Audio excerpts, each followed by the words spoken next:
ಅಭಿವೃದ್ಧಿ ಹೊಂದಿದ ಭಾರತದ ಹೊಸ ಗುರಿತಿಗಾಗಿ ಕುಟುಂಬ ನಿಯಂತ್ರಣ ಕ್ರಮ ಅಳವಡಿಸಿಕೊಳ್ಳುವುದು ನವ ದಂಪತಿಗಳಿಗೆ ಹೊಸ ಹೆಮ್ಮೆ ತರುತ್ತದೆ ಎಂಬ ಘೋಷವಾಕ್ಯದಡಿ ಇಂದು ನಗರದಲ್ಲಿ ವಿಶ್ವ ಜನಸಂಖ್ಯಾ ದಿನಾಚರಣೆ ನಡೆಯಿತು. ಇದರ ನಿಮಿತ್ತ ಜಿಲ್ಲಾ ಆರೋಗ್ಯ ಮತ್ತು ಕುಟುಂಬ ಕಲ್ಯಾಣ ಇಲಾಖೆಯ ದಕ್ಷ ಅಧಿಕಾರಿ ಡಾಕ್ಟರ್ ಸುರೇಂದ್ರ ಬಾಬು ಅವರ ನೇತೃತ್ವದಲ್ಲಿ ಅಭಿಯಾನ ರ್ಯಾಲಿ ನಡೆಯಿತು. ಡಾಕ್ಟರ್ ಸುರೇಂದ್ರ ಬಾಬು ಅವರು ರ್ಯಾಲಿಗೆ ಹಸಿರು ನಿಶಾನೆ ತೋರಿಸಿದರು.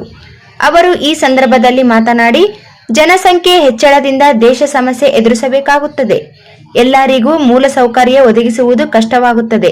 ಅದರಿಂದ ಜನಸಂಖ್ಯಾ ನಿಯಂತ್ರಣದ ನಿರ್ಧಾರ ಪ್ರತಿ ಕುಟುಂಬವೂ ತೆಗೆದುಕೊಳ್ಳಬೇಕೆಂದು ಕೋರಿದರು. ಭಿತ್ತಿ ಪತ್ರಗಳನ್ನು ಪ್ರದರ್ಶಿಸಲಾಯಿತು.